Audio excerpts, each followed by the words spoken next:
नमस्कार साथियों, सीबी विकल आईटीआई गुरु में आप सभी का स्वागत है। दोस्तों, आज के वीडियो काफ़ी ज़्यादा मोस्ट इंपॉर्टेंट होने वाला है, क्योंकि आज के इस वीडियो में आपको बताने वाले हैं कि आईटीआई के साथ अगर आप 12th करना चाहते हैं तो कर सकते हैं या नहीं कर सकते हैं, और अगर कर सकते हैं तो उसका प्रोसेस क्या होता है, और अगर आप ग्रेजुएशन करना चाहते हैं, बीए बीएससी बीकॉम करना चाहते हैं तो क्या कर सकते हैं या नहीं कर सकते हैं। दोनों डिटेल में सब कुछ मैं आपको अच्छे तरीके से समझा दूंगा। यहाँ पे दोस्तों ध्यान रखने वाली बात यह है कि बहुत सारे ऐसे लोग हैं जो ऑलरेडी पहले ही ग्रेजुएशन कर चुके हैं या फिर 12th कर चुके हैं आईटीआई के साथ में, तो उनके साथ आगे भविष्य में क्या हो सकता है, क्या उनकी नौकरी नहीं लगेगी, क्या उनको कहीं जॉब नहीं मिलेगा, या फिर कुछ और हो सकता है उनके साथ में। तो सब कुछ इस वीडियो में डिटेल में आपको बता देंगे। और अगर आप आगे करने की सोच रहे हैं तो सावधान हो जाइए, क्योंकि अब जो है बहुत कुछ बदलने वाला है। तो चलिए शुरुआत करते हैं और बताते हैं कि आईटीआई के साथ ग्रेजुएशन और फिर 12th अगर आप करना चाहते हैं तो कैसे कर सकते हैं, और कर सकते हैं तो उसके क्या क्या प्रोसेस होते हैं। सबसे पहले दोस्तों बात करते हैं, स्टेप बाय स्टेप समझेंगे, सब कुछ आपको समझ में आ जाएगा। अगर आप आईटीआई के साथ इंटर या फिर ग्रेजुएशन करने की सोच रहे हैं तो जरा आप रुकिए, ठीक है, रुको जरा। यहाँ पे दोस्तों पहला जो पॉइंट है वो है, दो रेगुलर कोर्स एक साथ आप नहीं कर सकते हैं, ये बात ध्यान रखिएगा। रेगुलर कोर्स का मतलब ये होता है, जैसे मान लेते हैं कोई एक कॉलेज ए है, कोई एक बी कॉलेज है, ठीक है। मान लेते हैं कि आपने ए कॉलेज से जो है यहाँ से आपने आईटीआई में नाम लिखा लिया, ठीक है, और बी कॉलेज से जो है आपने मान लीजिए बीए में नाम लिखा लिया। अब आपका दोनों चल रहा है, या बीएससी बीकॉम जो भी आप करना चाहते हैं, या फिर इंटर करना चाहते हैं, तो आप उसको एग्जाम्पल में समझ सकते हैं। तो ये दो कॉलेज है जो आप रेगुलर कर रहे हैं। मान लीजिए 2025 में आपने एडमिशन लिया है, ठीक है, दोनों में रेगुलर कर रहे हैं। तो अब क्या होगा कि आप खुद सोचिए कि दोनों जगह क्या आप हाजिरी लगा पाएंगे, नहीं लगा पाएंगे ना। यानी कहने का मतलब ये है कि आप इसमें से किसी एक कॉलेज में जा पाएंगे, दोनों कॉलेज में आप रेगुलर नहीं जा पाएंगे। तो इसका मतलब दोस्तों ये है कि दो रेगुलर कोर्स एक साथ नहीं कर सकते हैं। अगर आप कर लिए हैं या करने की सोच रहे हैं तो भविष्य में दिक्कत हो सकती है। उसका सोल्यूशन क्या है ये भी मैं लास्ट में आपको बताऊंगा। तो पहला पॉइंट तो ये हो गया कि दो रेगुलर कोर्स आप नहीं कर सकते हैं, ये ध्यान रखिएगा। नेक्स्ट है, अगर आप करना चाहते हैं तो उसके लिए आपको एक रेगुलर और एक प्राइवेट करना होगा। इसका एक प्रोसेस है, आइए प्रोसेस को समझाते हैं।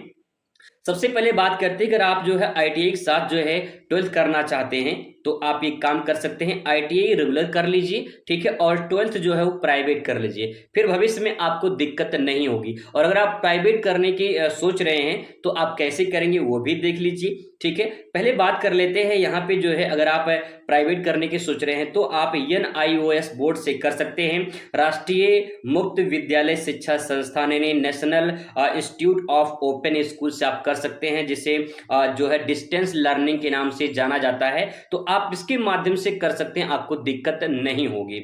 आगे एक चीज और आप कर सकते हैं, जैसे कि यहाँ पे आप 12th में जो है आप आईटीआई कर रहे हैं, और आईटीआई के साथ जो है आप हिंदी या फिर इंग्लिश का पेपर देके आप पास हो जाएंगे, तो आपको आईटीआई जो है वो 12th के समकक्ष हो जाता है। इसका छोटा सा मैं एक आपको प्रूफ दिखा दे रहा हूं, उस प्रूफ में आपको सब कुछ सही तरीके से जानकारी मिल जाएगी। दोस्तों आप इस प्रूफ को देख लीजिए, ये जो है यूपी आईटीआई का जो है डिटेल है यहाँ पे। और यहाँ पे दोस्तों आप नीचे आएंगे तो आपको यहाँ पे दिखाई देगा, यहाँ पे कुछ डिटेल दिए गए हैं, आप इसको समझने का प्रयास करेंगे। यहाँ पे दोस्तों लिखा है, देखिए कक्षा 10 हाई स्कूल लिखा है, ठीक है। आगे मैं आपको थोड़ा सा जूम करके दिखा देता हूँ यहाँ पे क्या क्या लिखा गया है। इसमें लिखा है कि ऐसे कक्षा 10 के जो है परीक्षा उत्तीर्ण छात्र छात्राएं माध्यमिक शिक्षा परिषद की जो एग्जाम होते हैं उसमें जो है इंटर कक्षा की जो है हिंदी विषय की परीक्षा देकर जो है व्यक्तिगत जो है परीक्षार्थी के रूप में उत्तीर्ण करने की दशा में जो है परिषद के इंटरमीडिएट के समकक्ष माना जाएगा। यहाँ पे सब कुछ डिटेल में साफ साफ लिखा गया है, इसको आप देख सकते हैं, पढ़ सकते हैं डिटेल कि यहाँ पे जैसे अगर आप आईटीआई कर रहे हैं, ठीक है, तो यूपी बोर्ड की जो एग्जाम होते हैं उसमें सिर्फ आपको हिंदी या फिर इंग्लिश का जो है एग्जाम देना होता है। आप उसमें जो है एग्जाम देकर पास हो जाएंगे तो आपका जो डिग्री होगी अब वो आपको 12th के समकक्ष कर दिया जाएगा, यानी आपको आईटीआई प्लस 12th की डिग्री दोनों एक साथ मिल जाएगी, फिर आपको दिक्कत नहीं होगी। एक तरीका तो आपका ये है।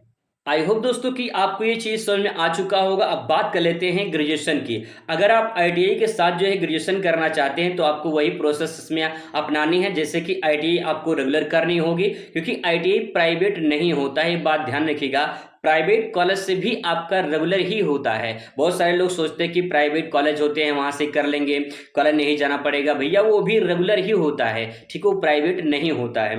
आप ग्रेजुएशन प्राइवेट कर सकते हैं, और प्राइवेट करना मतलब चाहते हैं तो आपको प्रोसेस पता होना चाहिए। जैसे कि आप युगनू से कर सकते हैं, आप जो है राष्ट्रीय टंडन मुक्त विश्वविद्यालय से कर सकते हैं। ये दोनों ऐसे सेक्टर हैं जहां पे ग्रेजुएशन के जो है सर्टिफिकेट आपको मिल जाती है, तो आसानी से आप यहां से कर सकते हैं।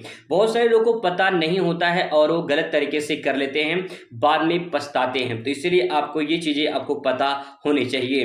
अगर आप करने की सोच रहे हैं तो आप ये प्रोसेस फॉलो करिएगा, भविष्य में दिक्कत नहीं होगी। अब दोस्तों बात करते हैं यहाँ पे कि जो है कुछ और इंपॉर्टेंट चीजों की। देखिए, अगर आप जो है आईटी के साथ इंटर या फिर ग्रेजुएशन कर लिए हैं तो फिर आपको अब क्या करना चाहिए, ठीक है। जो कर लिए हैं वो क्या करें, अब आपको लिए काफी इंपॉर्टेंट होगा जो कर लिए हैं। पहला पॉइंट ये है कि आपको एक साथ जो है दोनों डिग्री कहीं शो नहीं करना है। ये बात ध्यान रखिएगा, आपको दोनों डिग्री कहीं पर एक साथ शो नहीं करना है। जैसे कि आपको किसी के साथ बताना भी नहीं है, ना तो कहीं आपको दोनों डिग्री फॉर्म में अप्लाई करना है, ना तो जो है कहीं आपको ऐसी जगह लगाना है कि दोनों डिग्री की डिमांड हो रही है, ठीक है। ऐसा काम आपको नहीं करना है, पहला पॉइंट। दूसरा पॉइंट ये है कि ना किसी फॉर्म में आपको एक साथ लगाना है। जैसे बहुत सारे लोग हैं क्या करते हैं, ईएलपी में भर दिए, हाई स्कूल प्लस आईटीआई भर दिए हैं, फिर उसके बाद एनटीपीसी में ग्रेजुएशन से डाल दिए हैं, और फिर भविष्य में जो है पेपर देने जाएंगे। अब दोस्तों यहाँ पे आप पेपर दे दोगे, लेकिन जब डॉक्यूमेंट वेरिफिकेशन होगा वहां पे आपके साथ दिक्कत हो सकती है, क्योंकि आपने दोनों डिग्री रेलवे में लगाई है और रेलवे की दोनों वैकेंसी है, तो यहाँ पे भविष्य में आपके साथ दिक्कत तो हो सकती है। इस बात का ध्यान रखिएगा। अगर आप करना चाहते हैं तो भैया चाहे एलपी पे फोकस करो या तो एनटीपीसी फोकस करो, किसी एक पे फोकस करिए। और अगर आप दोनों पे फोकस करेंगे तो वही हाल होगा जो दो लोग जैसे एक लोग होते हैं ना, दो नाव पे पैर रखते हैं, तो फिर क्या होगा अंजाम आप समझ सकते हैं। एक साथ दोनों मत भरिए। आप ये समझ जाइए कि अगर आप कर लिए हैं तो कभी भी एक साथ दोनों फॉर्म मत अप्लाई करिए। या तो आप 12th जो अगर आप कर लिए हैं, ठीक है, तो 12th वाला भरिए। अगर आप ग्रेजुएशन कर लिए हैं तो ग्रेजुएशन वाला भरिए। आईटीआई कर लिए हैं तो आईटीआई वाला भरिए। आप दोनों एक साथ मत भरिए, दिक्कत हो सकती है भविष्य में। तो ये जो है आपको ध्यान में रखने वाली बात है। आगे दोस्तों यहाँ बात करते हैं, बहुत लोग को डाउट ये रहते कि डिजी लॉकर में जो है हमारा डिटेल कहीं शो हो ना जाए, कहीं ओपन ना हो जाए। तो देखिए, जब डॉक्यूमेंट वेरिफिकेशन होता है तो उस टाइम पे आप से वही डॉक्यूमेंट मांगा जाएगा जो उसकी एलिजिबिलिटी है, जो योग्यता आपको उसमें मांगा गया है। जैसे कि अगर एलपी में बात करें तो एलपी में आपका 10th हो जाएगा प्लस आईटीआई हो जाएगा, तो वहां पे ग्रेजुएशन की जरूरत ही नहीं पड़ेगी, तो आप उससे सो ही ना करें, ठीक है। आप गलती कर लिए भैया तो आप सो ही ना करें उससे। नेक्स्ट है कि देखिए, अब इस टाइम पे अपार आईडी जनरेट हो रहा है। अपार आईडी से सब कुछ पता चल जाएगा कि आप जो है एक साथ कितने कोर्स कर रहे हैं, या फिर जो है आप जो है आगे क्या करना, मतलब कि आगे जो है कहां कहां डिग्री लगाए हैं, ये सब कुछ भी डिटेल आपका शो हो जाएगा। इसलिए अब अपार आईडी जनरेट हो रहा है, और आईटीआई फॉर्म भरने में अपार आईडी भी मांगा जा रहा है। तो आगे और अब दिक्कत हो सकती है। इन सब बातों को ध्यान रखिएगा। जो लोग कर लिए हैं उनको क्या करना है वो मैंने आपको बता दिया है, और जो करने की सोच रहे हैं वो कैसे क्या करेंगी वो भी मैंने आपको बता दिया है। आई होप दोस्तों कि आपको पूरा डिटेल समझ में आ चुका होगा। फिर भी कोई डाउट रह जाता है तो कमेंट जरूर करिएगा, आपका जवाब दिया जाएगा। मुलाकात करते हैं अगली वीडियो में। Thanks for